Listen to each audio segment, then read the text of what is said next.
For 30 years, this grandmother stayed silent. Not because she was weak, but because she was waiting for the right moment to speak. And when she finally did, her own family wished she never had. Nobody noticed when Eleanor Whitmore stopped speaking at the dinner table. At first, they thought it was age. Then they decided it was weakness. By the third year, her silence had become convenient. Eleanor Whitmore was 73 years old and lived in the same two-story house she had moved into as a young bride nearly 5 decades earlier. The white paint had faded. The front porch creaked under careful footsteps. The house smelled of old books, lemon cleaner, and memories no one asked about anymore. To the outside world, Eleanor was just another elderly woman. Gray hair tied neatly behind her head. Cardigans even in summer. Hands folded in her lap, always polite, always quiet. To her family, she was invisible. Her son Richard lived upstairs with his wife, Carol. They had moved in temporarily after Richard lost his job. That had been 7 years ago. Since then, the house had slowly stopped being Eleanor's. They used her living room for their arguments, her kitchen for their fights, her name for their paperwork. Every morning, Eleanor woke before sunrise. She made coffee she rarely drank and toast she rarely finished. She sat by the window and watched the neighborhood come alive. Children waiting for school buses, joggers with headphones, couples walking dogs. Once, she had been part of that world. Now she watched it pass by. "Mom, did you hear me?" Richard's voice snapped her back. He stood in the doorway, already irritated. "I said we're refinancing." Again. Eleanor blinked and looked up at him. "Refinancing?" Carol appeared behind him, arms crossed. "It's just paperwork. You don't need to worry about it." Eleanor's fingers tightened around the mug. "Whose name will it be in?" Richard sighed loudly. "Mom, we've been over this. It's all the same. You trust us, don't you?" Trust. The word landed heavily, carrying years of unspoken things. She nodded slowly. Yes. That was all they needed. They left the room, already talking about interest rates and repairs they never planned to make. Eleanor remained at the table, staring at the steam rising from her untouched coffee. She had trusted once before. Years earlier, Eleanor had been a woman who spoke. She remembered her younger voice. Firm. Confident. The way people listened when she entered a room. She had worked alongside her husband, Thomas, building their small real estate business from nothing. While he handled contracts, she handled details. Numbers. Records. Decisions. They had been partners. When Thomas died suddenly of a heart attack at 59, Eleanor did not fall apart. She organized the funeral, met with lawyers, paid the bills. She grieved quietly but stood firmly. At least, for a while. Then Richard began helping. "Just until you're back on your feet, Mom." She let him manage accounts, sign checks, handle calls. And slowly, she stepped back. Not because she was incapable. Because she was tired. Silence had felt easier than fighting. The doctor had once asked her, "Do you feel safe at home?" Eleanor hesitated. Safe was a complicated word. "I have a roof," she said finally. The doctor nodded, unsure how to respond. At church, people spoke over her. At family gatherings, they spoke around her. Grandma doesn't mind. She won't remember. She doesn't really understand these things anymore. Eleanor heard every word. She remembered everything. At night, when the house finally went quiet, she would go upstairs to the small room she had claimed as her own after giving up the master bedroom. Inside the closet, behind a stack of old coats, was a locked metal box. She never opened it during the day. Only at night, when the world assumed she was asleep. Inside were documents, deeds, original contracts, letters, bank statements going back decades. Her handwriting, Thomas's signature, proof of ownership, proof of intent, proof of truth. She touched the box gently, as if it were alive. "Not yet," she whispered. One afternoon, a letter arrived addressed to Eleanor Whitmore. Carol opened it. "Looks official," she said, scanning it quickly. "Property tax reassessment." Richard frowned. Why would they reassess now? Carol shrugged. "Maybe because of the refinance." Eleanor looked up. "May I see it?" Carol hesitated, then handed it over. Eleanor read slowly, carefully. Her heart did not race. Her hands did not shake. They had made a mistake. A small one. but small mistakes grow when ignored. That night, Eleanor unlocked the metal box. For the first time in years, she took out a document and placed it on the bed. She did not cry. She did not pray. She simply breathed. The court notice arrived 3 weeks later. This time, Richard did not hide it. "What is this?" he demanded, waving the paper. "Why is the county questioning ownership?" Eleanor folded her hands. "Because they should." Carol laughed nervously. "This is ridiculous. It's probably nothing." Richard turned to his mother. "You didn't say anything to anyone, did you?" Eleanor met his eyes. For the first time in years, she did not look away. "I said nothing," she replied. "I listened." The room felt suddenly smaller. That night, Eleanor sat at her desk and began to write. Not excuses. Not apologies. A statement. Clear. Factual. Calm. She wrote until her hand ached and her heart felt lighter than it had in decades. When she finished, she placed the paper beside the metal box and turned off the light. Tomorrow, she would mail it. Tomorrow, her silence would end. The letter Eleanor mailed was brief. No emotion. No accusations. Just facts. She addressed it to the county clerk's office, requesting a formal review of property ownership records tied to the Whitmore residence. She attached copies. Not originals. She was careful. Careful had kept her alive all these years. 3 days later, the phone rang while Richard and Carol were out. Eleanor answered on the third ring. "Mrs. Whitmore, this is Daniel Harris from the County Records Department. We received your correspondence." "Yes," Eleanor said calmly. "We have some questions. Would you be available to come in next week?" Eleanor looked at the calendar. Tuesday was empty. "Yes," she replied. "I will." When she hung up, her hands trembled. Just a little. Not from fear, but from something unfamiliar. Momentum. Richard noticed the shift before he understood it. Eleanor moved differently now. Still quiet, but purposeful. She spent more time in her room. Made phone calls she ended quickly when he entered. Kept her purse close. "What are you doing all day?" he asked one evening, attempting casual curiosity. "Organizing," she said. Carol scoffed. "Organizing what? You don't have anything left to organize." Eleanor looked at her. "That depends on who you ask." The comment lingered in the air longer than Eleanor expected. At the county office, the building smelled of paper and stale coffee. Eleanor sat across from Daniel Harris, a man in his 40s with tired eyes and a careful voice. He laid documents on the table. "These records show the house was purchased jointly by you and your husband." "Yes." "And after his death, ownership transferred entirely to you?" "Yes.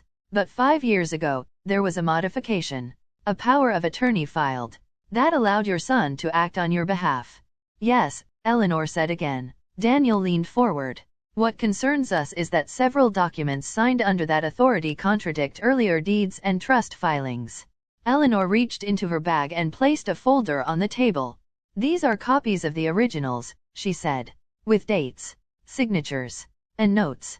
Daniel opened the folder slowly. As he read, his expression changed. "You kept all of this?" "I built this house," Eleanor replied. "Of course I did." Back home, Carol was on the phone when Eleanor walked in. "Yes, I know. But it's under control," Carol said, her voice sharp. She froze when she saw Eleanor. "I'll call you back." She hung up. "Where were you?" Eleanor removed her coat. "Out." Richard came downstairs moments later. "Mom, did you go to the county office?" Eleanor paused. "Yes." The silence that followed was not the comfortable kind they were used to. Richard's face tightened. "Why?" "Because they asked me to." Carol laughed, but it sounded brittle. "This is ridiculous. You're confused. You shouldn't be talking to officials without us." Eleanor met her gaze. "I am not confused." That night, Eleanor did not go to her room. She sat at the dining table, the same table where she had once disappeared into silence. She spread papers in front of her. Neatly. Deliberately. When Richard entered, he stopped short. "What is all this?" "History," Eleanor said. "And accountability." He raised his voice. "You're going to cause problems for all of us." "For you," Eleanor corrected. "Not for me." Carol crossed her arms. "After everything we've done for you." Eleanor looked at her then. Really looked. "You lived in my home," she said softly. "You used my name. You spent my money. And you decided my silence meant permission. She gathered the papers and stood. It did not. The formal notice arrived a week later. A review hearing. Mandatory attendance. Richard read it twice. This can't be happening. Carol's hands shook. We need a lawyer. Eleanor overheard them from the hallway. She smiled. Not out of satisfaction. Out of certainty. That night, she opened the metal box again, removed the originals, slid them into a new folder. For the first time, she left the box unlocked. She no longer needed to hide the truth. The morning of the hearing, Eleanor dressed carefully. A simple blue dress. Pearls Thomas had given her on their 20th anniversary. Sensible shoes. Richard waited by the door, tense. Mom, we can still stop this. Eleanor picked up her purse. No, she said. You can't. As they stepped outside, Eleanor paused on the porch. The same porch she had stood on thousands of times. This time, she did not feel small. She felt ready. The courtroom was smaller than Eleanor expected. No dramatic columns. No echoing footsteps. Just rows of wooden benches, a raised desk for the judge, and a quiet hum of paperwork and whispered voices. Still, her heart beat steadily as she took her seat. Richard sat beside her, stiff and pale. Carol chose the far end of the bench, already scrolling on her phone, pretending this was an inconvenience rather than a reckoning. When the judge entered, everyone stood. Eleanor rose slowly, her knees protesting, but her spine straight. This was not her first time standing alone. The county attorney spoke first. His tone was polite, procedural. This hearing concerns the ownership and management of the Whitmore residence, including potential misuse of a power of attorney. Richard's lawyer objected. Technical language followed. Dates. Filings. Signatures. Eleanor listened without interrupting. She had waited years to speak. A few more minutes would not undo her. Mrs. Whitmore, the judge said finally, would you like to address the court? Richard turned sharply. She doesn't need to. I would, Eleanor said. Her voice was soft, not weak. The room stilled. Eleanor stood, resting one hand on the bench for balance. I was advised to remain silent, she began. Because I am old. Because I am a mother. Because quiet women make things easier. She paused, allowing the words to settle. I agreed, she continued. Not because I did not understand what was happening, but because I wanted to see how far silence would be taken. Carol shifted uncomfortably. I built my life with my husband. We kept records. We planned carefully. I trusted my son to help me when I was tired. She looked at Richard now. He could not meet her eyes. But trust is not ownership, Eleanor said. And help is not permission. The judge leaned forward. Do you have documentation to support your statement? Eleanor reached into her bag. She placed the folder on the table. Not quickly. Not dramatically. Just firmly. These are original deeds, contracts, and trust instructions, she said. They were signed before the power of attorney. They were never voided. The county attorney examined them. Then the judge. Minutes passed. No one spoke. Finally, the judge cleared his throat. These documents are valid, he said. And they contradict the later modifications. Richard's lawyer whispered urgently to him. Carol's phone slipped from her hand. The judge continued. The court finds that Mrs. Whitmore retained full ownership of the property and that the power of attorney was misused. The words landed like quiet thunder. A recess was called. In the hallway, Richard finally spoke. Mom, I didn't think. No, Eleanor said gently. You didn't. She did not raise her voice. She did not accuse. She simply stated the truth. Carol avoided her entirely. When the hearing resumed, the judge issued instructions. Ownership restored. Accounts frozen pending review. Further investigation scheduled. But Eleanor had already heard what she needed. As they exited the courtroom, a young clerk held the door for her. You were very brave, the woman said. Eleanor smiled. No, she replied. I was prepared. Outside, the air felt different. Clearer. Richard stood awkwardly. What happens now? Eleanor adjusted her purse on her shoulder. Now, she said, I go home. Not our home. Mine. That night, Eleanor slept deeply. No dreams. No weight on her chest. Just rest. For the first time in years, silence felt like a choice again. The house was quiet when Eleanor returned. Not the uneasy quiet of tension and avoidance, but the honest kind. The kind that allows a person to hear their own thoughts. Richard did not come home that night. Carol sent a message saying they would stay with friends for a few days. Eleanor did not reply. She made herself tea and sat at the kitchen table, the same table where she had once nodded through conversations that erased her. The chair felt different now. Or maybe she did. The next morning, Eleanor walked through the house slowly. She touched the banister Thomas had polished every Sunday, straightened a picture frame that had been crooked for years, opened windows that had stayed shut too long. In the master bedroom, she paused. Her old room. She stepped inside and sat on the edge of the bed. For a moment, grief passed through her. Not sharp. Not crushing. Just present. I kept it, she said softly, unsure why she spoke aloud. All of it. She stood and opened the closet. At the back, behind winter coats, the metal box waited. She took it out. This time, she did not open it. She carried it downstairs and placed it on the dining table. Then she locked it and slid it into a drawer. It belonged to the past now. 2 weeks later, a letter arrived from Richard's attorney. An apology wrapped in legal language. A request for mediation. A hope to repair the relationship. Eleanor read it once. Then she folded it and placed it in a stack labeled later. Some things did not need immediate answers. The county investigation moved quietly, efficiently. Eleanor was asked to clarify dates, provide copies, confirm signatures. She did each task calmly, methodically. At one point, an investigator asked, "Why didn't you speak up sooner?" Eleanor considered the question. "Because silence showed me who people really were," she said. "And when I spoke, they had nothing left to hide behind." Neighbors began to notice changes. Eleanor walked farther now, smiled more easily, joined a small book club at the library. She sat among women her age and spoke when she wished. One afternoon, a woman said, "You're very thoughtful." Eleanor laughed softly. "I've had practice." Richard called one evening. "I miss you," he said.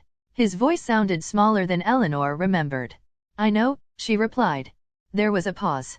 "Can we talk sometime?" "Yes," Eleanor said. "Someday." She meant it. Just not yet. That night, Eleanor stood on the porch as the sun set. For years, she had watched the world from this spot, believing it had moved on without her.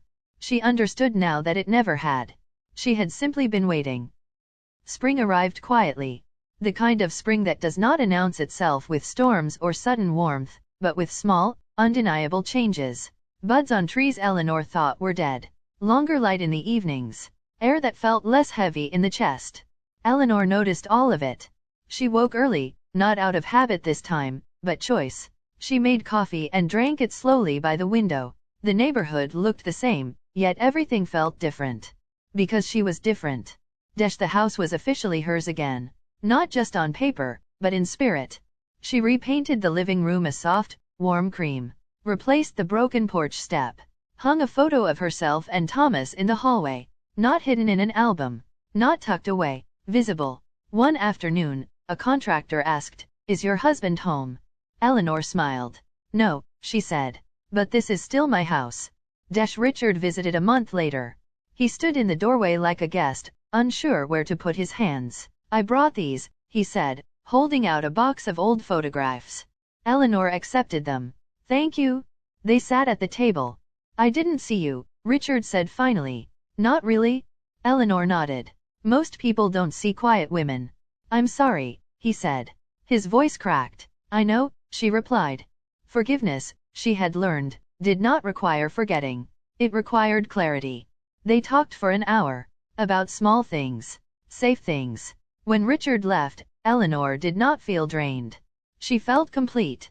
That evening, Eleanor opened the metal box one last time. She removed a single document. The original deed. Thomas's handwriting still strong on the page. She ran her fingers over it, then placed it in a new folder labeled simply Truth. She closed the box and locked it. Not to hide it. To honor it. As the months passed, Eleanor's story traveled quietly. A clerk told a friend. A neighbor told a cousin. A woman at the library told another woman who needed courage more than advice. Eleanor never corrected details. She never needed credit. One night, as rain tapped gently against the windows, Eleanor stood in the living room and turned off the lights. The house settled around her. Solid. Steady. She thought of the years she had spent silent. Of how people mistook her patience for weakness. They had been wrong. Silence had been her choice. So was speaking. Sometimes, strength does not arrive with raised voices or dramatic moments. Sometimes, it waits.